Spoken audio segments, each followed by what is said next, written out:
One of the things that I've been trying to do with the telehealth people is keep them on the same schedule that they were with when we were meeting face to face, to try to have some like normalcy. I think for me, it's been really important to collaborate with the peer to try to come up with some creative ways to connect with each other. Letting them feel like they're really in charge of that, communication, they're really in charge of that session, which is what we're supposed to be doing anyways. So, and I find that when they feel like they got to pick the goals and they really got that input, that they do tend to engage more than if you're just kind of talking and they're not talking. I mean, you really, to get them to go, you really got to make them feel like they're the boss. One in particular that I found, especially with the peers that initially were not interested in telehealth or phone services, I just make impromptu phone calls. It kind of showed them that, I'm still there for them, even though we are going through this crisis situation. I have noticed, honestly, the best method for this is doing the smaller phone conversations. I found that utilizing shorter sessions more frequently has been helpful. Like I said, you might be able to get 2 sessions in one day just by setting a goal, then following up on it, and it gives them a little bit of accountability. We're more on the phone now, and that's helping them overcome their anxiety with the isolation and the COVID-19. Did ask them to do more days a week. I normally see my people for a little bit longer and shorter duration because I normally only work for 3 days. So when I asked them that, it was overall kind of a mutual agreement that the shorter time was better. What I have found was completely the opposite of what really I had thought would happen, and they were very grateful for the phone call. I think it's important to use discretion with that. Some peers may not be comfortable with impromptu phone calls. Do you think that if you're not consistently reinforcing with like the recovery questions and using the language and going through, they're going to get bored on the phone, and they're going to get bored pretty quick? Honestly, a lot of my conversations right now have been more or less emotional support dealing with the COVID.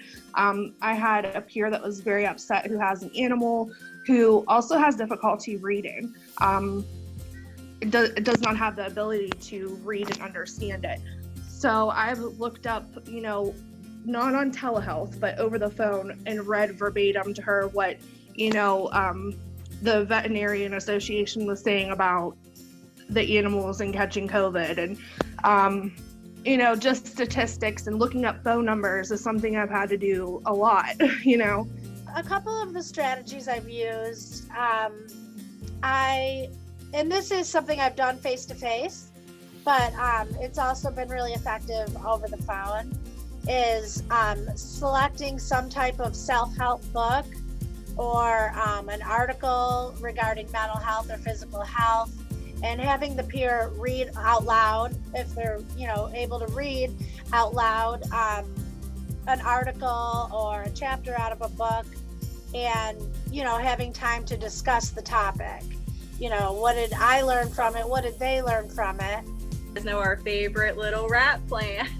I think working over the phone is a great time to revisit this, especially because everyone is coping with COVID-19. So I have decided to utilize this to just revisit and have them work on it, something easy. Mine were familiar with this. I don't think we've done it in maybe over a year. So this is something that I did utilize. We make a list. If someone is going through something, we do the pros and the cons. I say, okay, so you're going to pick a pro, I'm going to pick a pro, and we'll go through the whole list of pros and cons, but we're sharing this activity together so it won't seem like it's just the peer doing everything. We'll turn it into a game. Certainly, I've used pros and cons lists that for big important decisions they may be facing at this time, financial decisions, relationships, even if they are interested in changing providers. Pros and cons are always a good idea. Fortunate for me, they do have a lot of things that we were currently working on before this happening, and it's just kind of following up with some of those goals, looking at some new ones, revisiting some old ones that we hadn't done. And I have been working a lot on coping. I just think that right now with everyone's situation, because I've heard people that I supervise say, well, I couldn't really think of a goal to work on. And I'm like, well, there's a whole bunch of mental health recovery and coping if it's in there, which really relates to just what's going on in society right now. I can, with the emotional support, I can honestly say I have planned with my peers over the phone shopping trips, making sure they have the list of what they need, making sure they have the appropriate, mask. Do they have everything in their house for the month? Just calling and checking on them, just simply calling and checking goes above and beyond for these people, knowing that somebody else is there and to support them. A lot of the peers that in my experience that I have no family. They have nobody. So, just taking that extra step and letting them know that there's somebody that cares is, something that they're thankful for. Actually, I have been able to do pretty much the same things. But what I had been doing, at least in the beginning of it, was the guided meditations. And that really helped a lot. Because it was great stress management, which is what everybody needed when all of this started. And my peer in the CRR, I had them print out the scripts of like the 30, 2 scripts of 30 guided meditations, and I taught him how to lead them, and he started leading them with the other residents there. Another thing I've, kind of explored is especially if you're kind of running low on things to talk about, just going over their IRP with them and reminding them, these are your goals. This is what we have set forth for you to work on. What would you like to work on today?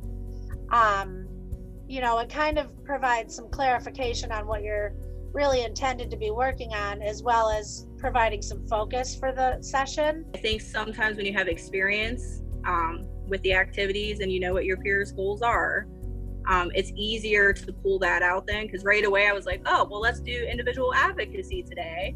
And we talked about how she should consult her doctor about those concerns. And then we talked about, what are some things she could do to alleviate the pain that she was experiencing before she could go to a doctor. So I do think knowing, if you don't know the activities that well, I suggest getting out that big binder that Michelle gave us in training and set it beside you in your home office so that you can go through and pull those out quickly. I try to turn everything into a fun activity to keep them engaged while on the phone or video. It's more or less just like convincing them that there's more to talk about. Whenever you're doing the multiple small phone conversations daily, it kind of gives them room to breathe.